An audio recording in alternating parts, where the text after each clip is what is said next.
गुरुदेव प्रणाम। प्रणाम। मैं M.K. दुबे मध्य प्रदेश गुना से जी।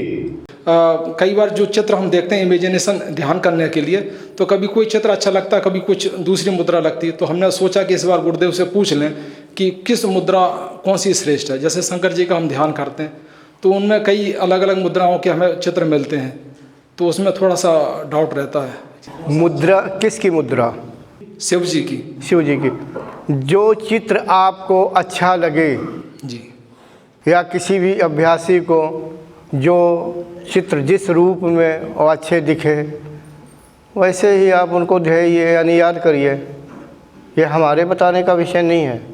साधक या अभ्यासी की स्वतंत्रता है कि उसे किस तरह का स्वरूप अच्छा लगता है। जैसे कृष्ण है, बाल कृष्ण अच्छे लगते हैं या उससे भी ज़्यादा तरुणावस्था वाले या पूर्ण तो पुरुष जैसे हैं तब अच्छे लगते हैं। जैसे महाभारत काल में उनका स्वरूप दूसरा था और बाल रूप में बिल्कुल छोटे में दूसरा है, बिल्कुल बच्चे घुटनों के बल चल रहे हैं। और युवावस्था में जो गोपियों के साथ ग्वालों के साथ अपनी क्रीड़ाएं कर रहे हैं वो दूसरा है। यानी कहने का सिर्फ उदाहरण कि आपको किस तरह का उनका स्वरूप अच्छा लगता है, आप उस स्वरूप को।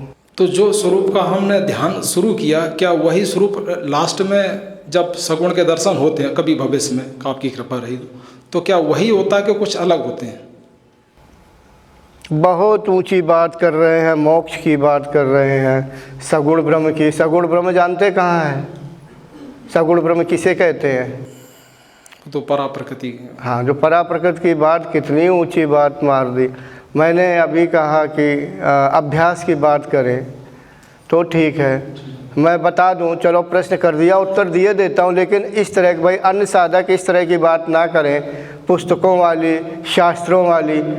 उचित जो समय है, जो ये समय है उसका उचित यानी प्रयोग करें।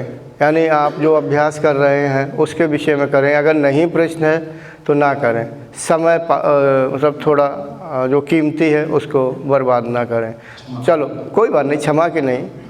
अन्य साधकों को इसी बहाने के ये देता हूँ। मैंने कई बार बताया, मुझे ऐसा याद आ रहा कि अन्य शिविरों में भी आप आए हैं जी।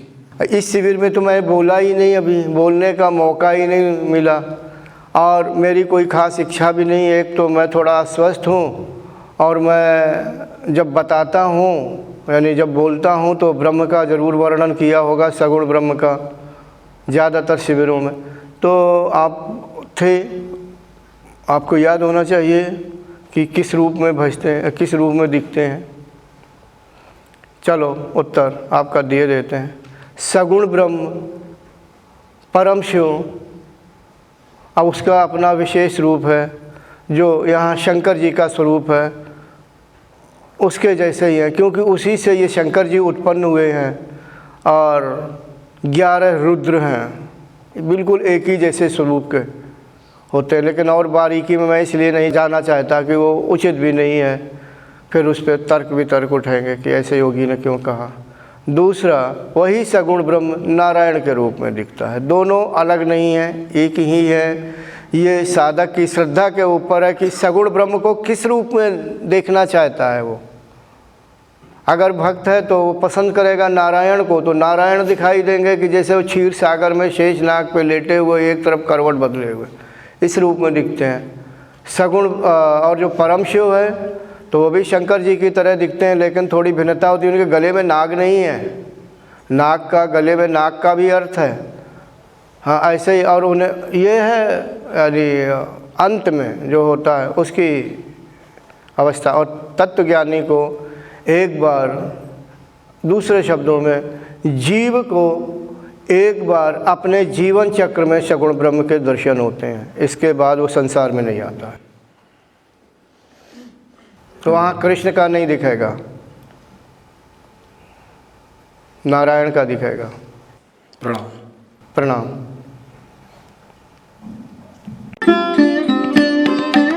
Thanks for watching. Remember to like, comment and subscribe.